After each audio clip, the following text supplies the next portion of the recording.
Welcome into HBD Sports. It's Money. It's Clad. We're going to talk some wrestling. What's up, brother? Looking forward to doing this, baby. Feeling real lazy today, baby. Yeah, baby. What if Austin Powers was like a wrestling gimmick? It would probably get over, man, depending on the athlete behind the character.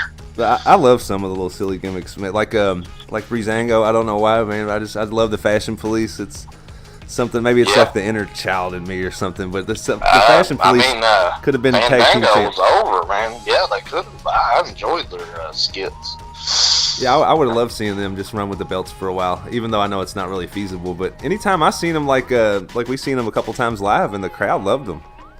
Yeah, I remember Fandango, man. He was there for a week or two. He was as over as anybody. I don't know what happened there either. I think maybe Vince didn't dig it. I don't know. I think it was longer than a week or two. Yeah, you're probably right, man. But I remember him being super over. I enjoyed his work. I thought he kind of looked like, good Lord, man, Dirty Dancing. What's the guy's name? Patrick Swayze? Yeah, I think he looks like him a little bit, man. Roadhouse. Roadhouse. That's a good quality film. Terry Funk is in Roadhouse, by the way. Speaking, segue into back in the wrestling. I had no idea. That's awesome. That's a cool little history tidbit right there. I did not know Terry Funk was in Roadhouse. That is awesome. Yes, sir. Yeah, you'll have to look back. He's in there. So today is a Wednesday. Last night was SmackDown. We're coming off of a pretty cool episode of Raw. We're building up to Fastlane, which ultimately is building up to WrestleMania. And you called it last night. You said the Honky Tonk Man was going to go into the Hall of Fame. You said the vignette was going to be there. Everything was cool. It was perfect. And also, for those of you who don't know, the reason why I brought this up first, if you're new to the show, if you're new to the podcast, our man Clyde here, he's going to take a guitar shot at 1,000 subscribers. So please subscribe, smash that thumbs up, smash the thumbs down. Let us know what you like, let us know what you don't like. And at 1,000 subscribers, this man's going to take a guitar shot on video, maybe from Mr. Wayne Ferris himself. Is that right? That would be special. You know, we're going to do everything we can to make that happen. But if not, David in the Elvis suit is just as good to me. I would legally change my name to Wayne Ferris for a day, just so we can keep our word. There we go. That's right, Wayne Ferris. If you ever hear this. What did you think about the Honky Tonk Man going into the Hall of Fame? What did you think about the little vignette they had for him?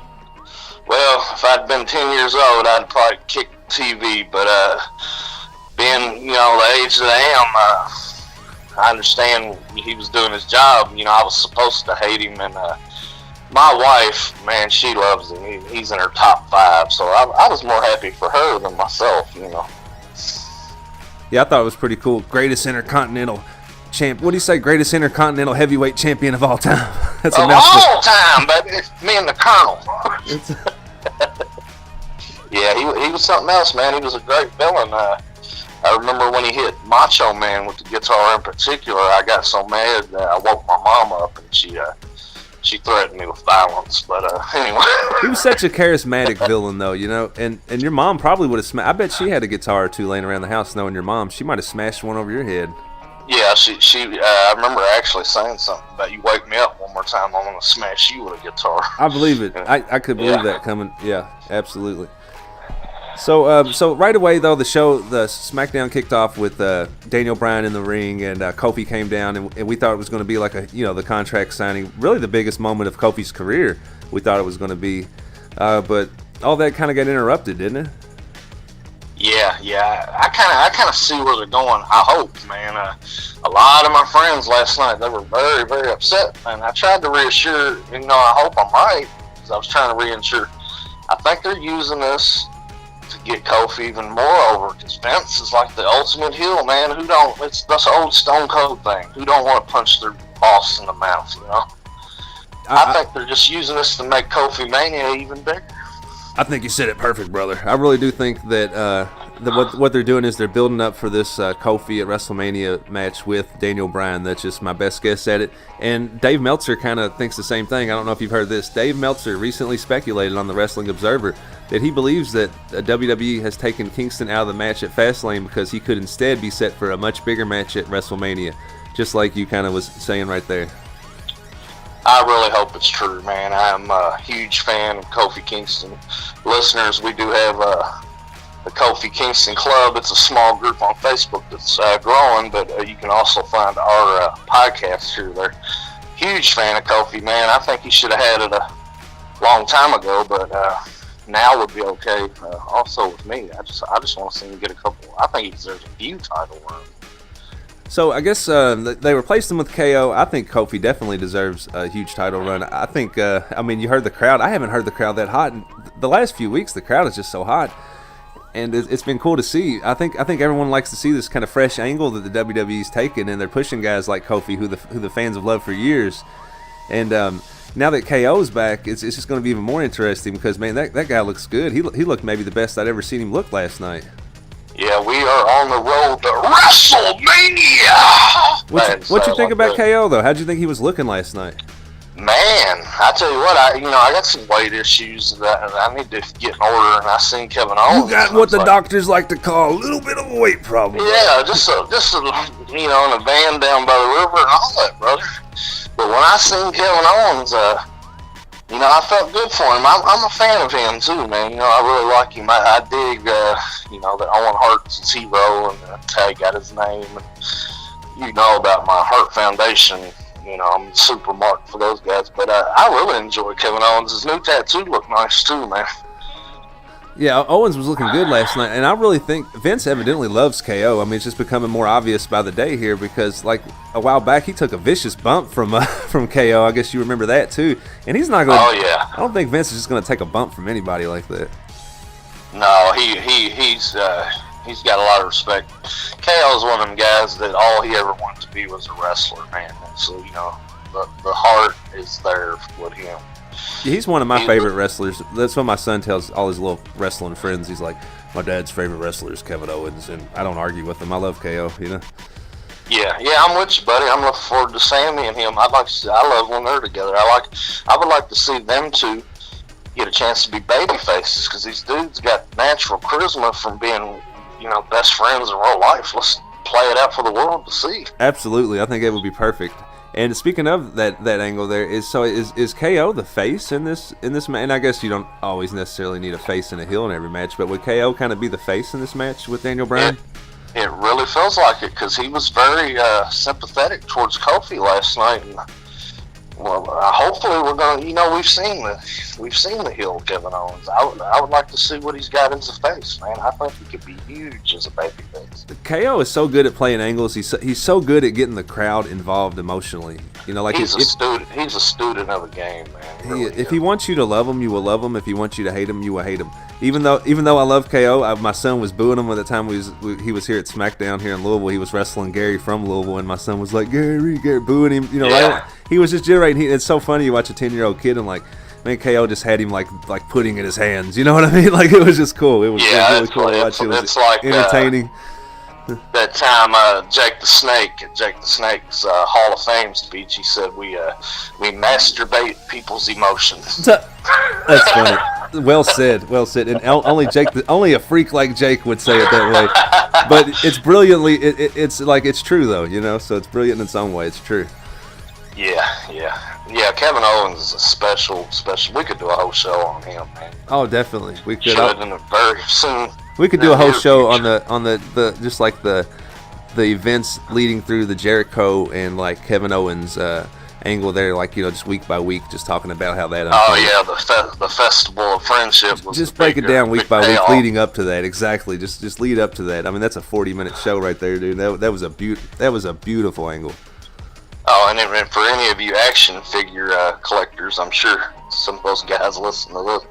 That Festival of Friendship, I have that. That's a nice set of figures there. But anyway, back to the wrestling here.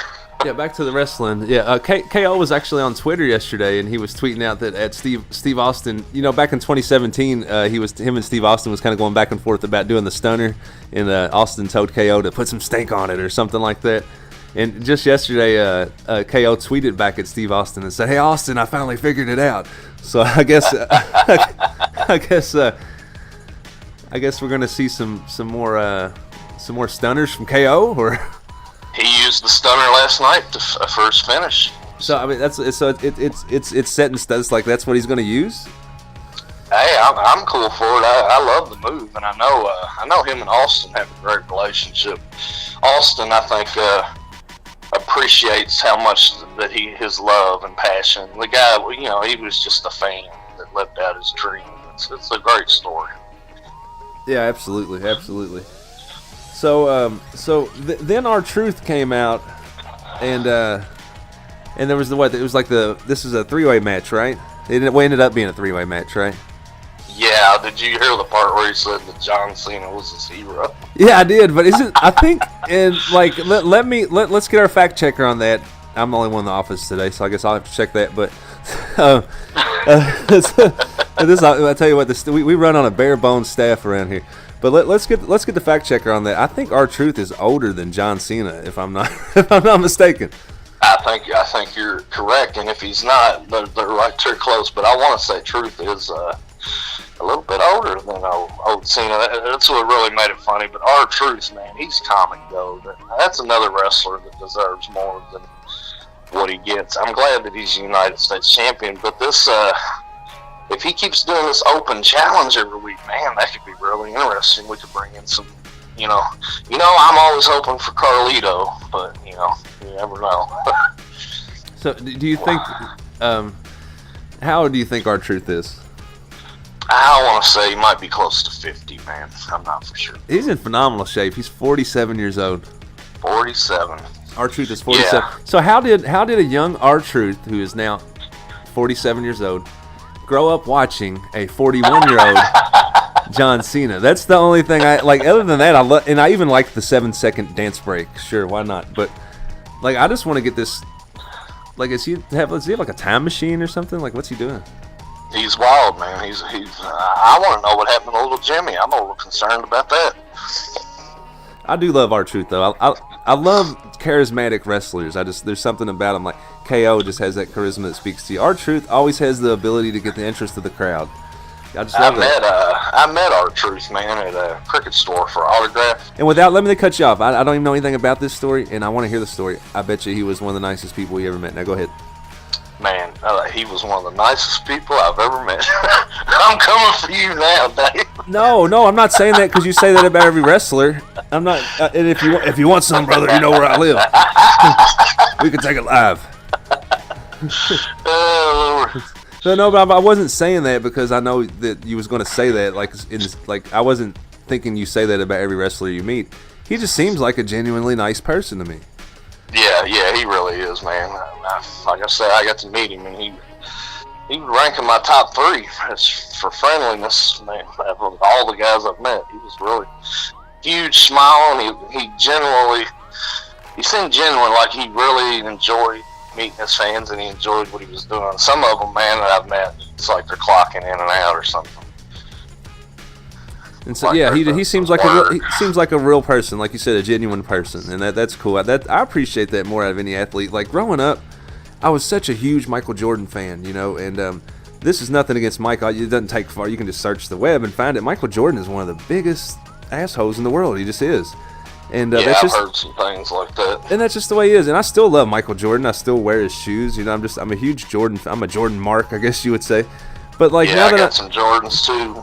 Listeners, we are Jordan fans. Now that I'm older though, like LeBron James for example, and he's a nice person. He's a really genuinely nice guy. So in a way, there's a huge part of me that kind of pulls for LeBron to surpass Michael, only because he just seems like a genuinely nice person, and Michael Jordan just seems like he's just so wrapped up in the hate and anger. Even though he's the greatest in the world, I don't get why he is, but I guess that's part of what made him the greatest in the world. But you know what I mean? That's why I like to hear stories about people like R-Truth, about genuinely nice people. That's just good stuff, buddy. Yeah, I can totally agree with that. I've heard the same things about Jordan. I refuse to stop wearing shoes. They are very comfortable and stylish. Well, we're both basketball players also, so I don't just wear them for the style. I mean, we're on the court as much as we can be. At least I am. You've kind of semi-retired, but I'm on the court quite a bit. I don't know, man. I'm signing a new contract. I'm working on that now. I'm going to join with a new team, and we're going to get to playing real soon. So we got a lot more to get to, though. Now, let me cut you off there, brother. I know you got a team that you're going to sign with, all this. I've been hearing it for years. I'll believe it when I see the contract on my desk. But So like, other than seeing Carmella on the show last night, and we'll get to the I want to get to the Ricochet and Aleister Black match also. But other than seeing Carmella on the show last night, I didn't see. Did you see it? Was there a women's match on the show last night? I don't remember a match, man. I do remember Charlotte coming out and cutting her over-the-top cocky heel promo, but other than that, the things that stood out to me the most was that opening segment we already covered with Kofi and KO and Matt Hardy, man. What about old Matt? He was looking. We can get into that as well, but I was wanting to talk about something that we discussed earlier, and that is like, there wasn't any women on the show last night. Asuka's leading up to this match here at Fastlane, and it just didn't seem like they gave it a whole lot of oomph leading up to it last night, you know? I don't know if they're doing that because a lot of times Asuka's promos are not really that great. But I don't know if that's why they're doing that. Did they not have a segment building to the match at all? I would have to look back, but I watched SmackDown, but I was kind of in and out. Kids running around, you know how it goes. Kids, you need to tell them to sit down, eat their vitamins, and watch the show, brother. Put them over there with the wrestle babies. There's only 2 shows they need to watch every week. That's church on Sundays and wrestling on Mondays. That's right. That's right. No, but seriously. So let's go ahead and give the women some love on our show then here for a few minutes. Who's like? Go ahead and give me your top 3 female superstars in the WWE today. Today, well, I'm a huge Alexa Bliss fan, so I'm gonna put Alexa Bliss as my top. After that, I'll go with the old vet, Mickie James, and last but not least, I love what they're doing with Becky Lynch. I guess that would be my top 3 right now. Oh, wow, okay, I'm liking that. I love Mickie James also, but I'm not going to put her in my top 3. For my top 3, I'm going to go number 1, Alexa Bliss, and number 2 is tough for me between Becky and Liv, but that's my top 3, and you can swap them anyway, but I guess Becky's number 2 and then Liv number 3. Okay, yeah, that's good. I was not expecting Liv, so I like Liv. I like the surprise there. I love her spunk. I love her style. There's something about Liv that's got me, brother. I love watching Liv wrestle. Yeah, they're all. I'm pulling for all the ladies wrestling, man. They're all fabulous. Phenomenal job. And overall, I mean, if we were just talking about just pure wrestling skills, I mean, I guess then I would just go like Naomi and Ember Moon and Asuka, and Yeah. Them girls, man. They got the belts, and then they got the tag team. I think they need like an intercontinental or something for kind of the middle of the card, like the workers, the ones we're talking about that are super athletic, to get that like an intercontinental belt. I think that's a pretty good idea, but part of me just thinks that, I mean, I see where you're coming from, but really, part of me thinks that there's just too many belts right now in wrestling. Yeah, like, how many belts do you need, brother? I'm a big belt mark, so we'll agree or disagree. I would like to see maybe 1 or 2. I would like to see the European title make a comeback. I do think that they needed the women's tag team championship, though. I think that's awesome, and I think that's going to I loved it. I think that's going to kind of alleviate some of your concerns. What you like, how you kind of want the mid card championship for the women. I think that's kind of going to alleviate some of your concerns because they're going to place some of their better wrestlers, women's wrestlers, in tag teams, and they're going to be competing for those titles. Yeah, I was watching that, and my little daughter, she's only 8, and she said, "Daddy, this is a big deal for women." I said, "Yeah, it sure is." And she almost got me choked up, man. It was crazy. But I love it, man. I really would, though. Like a workers, because the Intercontinental belt used to be notorious, especially in the '80s, as the workers belt. The top wrestlers get that belt. Absolutely. Maybe the top entertainers, the world champion. But the ones that are putting in the work. That's good. You get to share that moment with your daughter too, though. That's a beautiful thing. That's what I knew. It's such a historic thing. She probably remember seeing that match forever. If she grows up to be the wrestling fan that you are, she's going to remember seeing that match and where she was. She loves wrestling, man. She'll write down her name is Bella Bliss sometimes. That's what the teacher's like. You can't do that, honey. And she like shoot promo on the teachers. She was trying to tell her grandma about Alexa Bliss. Oh no, that's funny. Okay, so let's go ahead and hop back to what you was talking about a minute ago. The Hardy Boys came out last night, and somewhat of a surprise because me and you have been talking the last few days, and Matt had kind of been teasing that he only had a few days left on his contract, and then bam, they popped back up as a tag team on SmackDown and put the SmackDown on Sheamus and Cesaro last night. What you think about that? I loved it. I love that Matt, he worked me, he worked you, kayfabe it old school. I loved it. It was an actual surprise. I was like, oh, wow, there's fucking Matt Hardy in a picture of health looking like he could wrestle for another decade. Did you see the pictures he was sending out like last week? And we didn't get to it in any other podcast, but man, the guy's looking great. Yeah, he's shredded, man. Getting, burning off all them calories with his, never mind. But anyway, he's looking great, brother.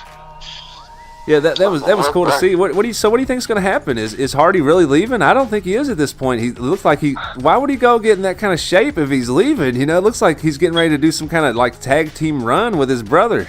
To me. Yeah, I would like to see that. I would love to see the Hardys get another run with the titles. Why not? They're always over.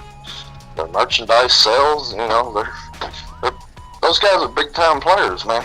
They got a decent pop last night when they came out. It was a pretty good pop. Yeah, it wasn't nothing like that WrestleMania one they got a few years ago. Well, that's just because the crowd had 6 minutes to cheer while they ran down the ramp. Yeah, exactly. So, other than that, though, on the show, did you see the... and I know you said he was in and out, but I guess you either saw or heard that that Aleister Black and... I'm sorry, so many names, and Ricochet was on the show again last night, and they wrestled against Rusev and Nakamura. Yeah, they won. Ricochet and Black went over, man. I almost think Nakamura and Rusev might be really out the door. I don't know, but who knows, man? They're WWE's and they're working the hell out of everybody right now. WWE is doing a good job of keeping everybody on their toes, but what I'm kind of wondering about these 4 NXT guys, and including Ciampa and Gargano, is like for them though, for their sake, like they're just kind of throwing them around. Like wasn't just the night before they was on Raw, and then last night they was on SmackDown, and I guess people like seeing them.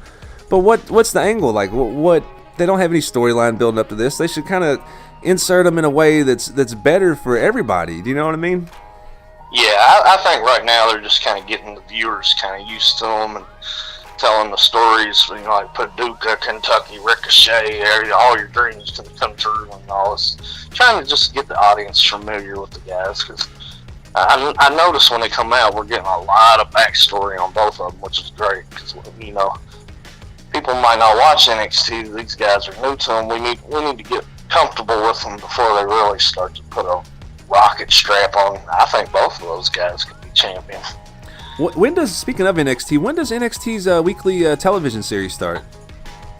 I believe it's on Wednesdays on network. No, I knew that, but didn't they sign some kind of deal? They're going to start being on regular networks like Fox or something, aren't they?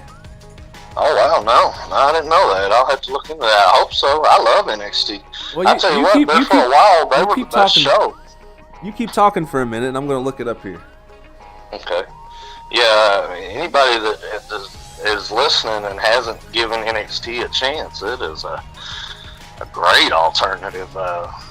They do have a lot of characters and storytelling like they do on Raw and SmackDown, but the wrestling, man, you're talking about some very solid wrestling. These young guys, the future's looking good for professional wrestling.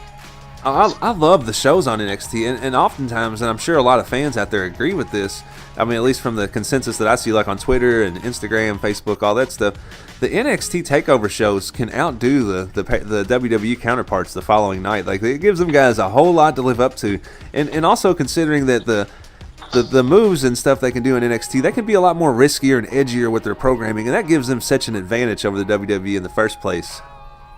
Yeah, it's a special product. I was hoping, maybe they still will, you never know. I was hoping for an NXT Invasion angle, maybe led by Triple H. That could really be it. Maybe around Survivor Series they could do something like that. I think that would be an awesome angle to play, and leave some kind of faction behind just to wreak I would like havoc. to see, we got Raw versus SmackDown every year. Let's throw them in the mix, and I guarantee you the crowd's going to get behind NXT. maybe WWE's afraid of that. I don't know. The 4 guys they called up would have been a believable faction. What if they all would have just came crashing through the crowd at the show instead of had matches? The 4 of them just came crashing through the crowd and over the barricade and interrupted some kind of match. Man, I'm a huge. I love NXT. Shayna Baszler, she's one of my favorites. The champion, female champion. Oh yeah, she's phenomenal. Hey, so I found something here for you. Okay, so this is back from 2018 on June 27th. NXT to Fox Sports 1 reportedly being discussed as part of new WWE TV deal. And if the listeners out there hear this, I believe they did sign something, and I don't know if anything ever came of it for sure. But as far as I knew, that they was going to be on Fox Sports television at some point. Yeah, I seen those same rumors. So, hopefully so. So you don't know for sure if anything ever came of that or not, though. No, I'm not for sure. It will be strange not to see him on USA, though. Well, let us know in the comments if you're listening. If you made it this far through the podcast, we appreciate it. Without falling asleep, we appreciate it, brother. But let us know in the comments if you know anything about that, because I'd like to know a little more about that also. And one last thing here I got one last story I want to touch on for the day before we get a little silly here. Tony Khan from AEW, just a little bit of AEW news today. Not a lot going on in the AEW world, but he also said in an article recently, here's a quote, he admitted that WWE Chairman Vince McMahon is one of his idols in business and that Khan has been a lifelong fan of WWE. Moreover, Khan noted that AEW is not at war with WWE. Like, I just wink, right? Vince McMahon is one of my all-time idols in terms of building a brand and sustaining a great company, Khan acknowledged. And some of the greatest matches and stories have been in the World Wrestling Federation and Worldwide Wrestling Federation. So yeah, I'm a lifelong fan of their product. So it's crazy to think that I don't think that is the case, that AEW and WWE are at war. No, it's got a different feel to it, man. In a lot of ways, it feels more exciting to me. Yeah, I think it's exciting. I think even whether Vince would admit it or not, I think it excites him that something happened. He's kind of just been sitting on his throne watching over his kingdom for all these years. And he's had a few little things along the way that he's accumulated and acquired, but nothing quite like this has ever happened to kind of ruffle his feathers. And I think it's kind of got him excited and reinvigorated in a way also. Yeah, man, I'm looking forward to all of WWE's product. I know Bruce Pritchard started on Monday. I feel like some of this has got his fingerprints on it, because these are some strong, interesting stories that they're telling on Raw and SmackDown recently. Well, hopefully Pritchard gets involved with the NXT guys here soon and gives them something cool to do, because I'd hate to see any of the 4 of those guys go to waste. All of them are championship caliber wrestlers, in my opinion. The funniest thing to me about this whole Kofi and Becky business is a lot of fans now, I don't know if it's the younger generation, I'm not trying to insult anybody, I could be totally wrong, but it feels like we want to know what's going on right now, we can't wait, what's going on. I like the slow build, man, and I think there's going to be big payoffs at WrestleMania, like there always has been, it's the same stories, different characters. I think so, yeah, I agree with that. You said, well said, my friend, well said, brother. Thank you, gentlemen. So, but before we wrap it up today, was there something you was wanting to talk about here with a couple of your Facebook groups, or? Oh yeah, the same spill. We will be sharing our podcasts on all of our affiliates on the Facebook: Kofi Kingston Club, Bliss Army, Hitman Heart, Carlitos Caribbean Cabana, I Heart Pro Wrestling, All Elite Wrestling, and that's in capitals. And the craziest, if y'all haven't checked it out, check out WWF and Maniacs. It's a lot of fun, especially if you're into role play and not talking about sexual, wrestling. Don't give them the wrong idea, brother. We're going to cut you off there. Like basically getting close as you can be to being a wrestler without having to take bumps and travel. It is pretty cool. They get on there and they cut shoots on each other. I don't participate. I just like to watch. It's actually just chaotic on there, but it's pretty cool to watch. And did you have a few friends on there you was wanting to give shouts out to?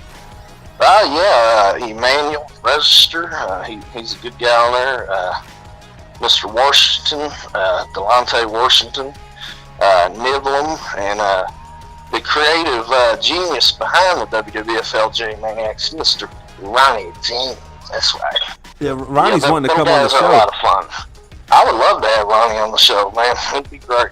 He's got some he's got some opinions. He's very, very opinionated, so it'd be interesting to spar with him. Yeah, he's got some energy. We'll have to start having some guests on. I think it'd be a great idea to have Ronnie on. He wants to come on, and he like all these guys with this like vast wrestling knowledge, you know, from like just fans. You know, it's fun just to hear things from a fan's perspective sometimes, and we could have some guests on and hear some of the things they have to share. I think that would be awesome.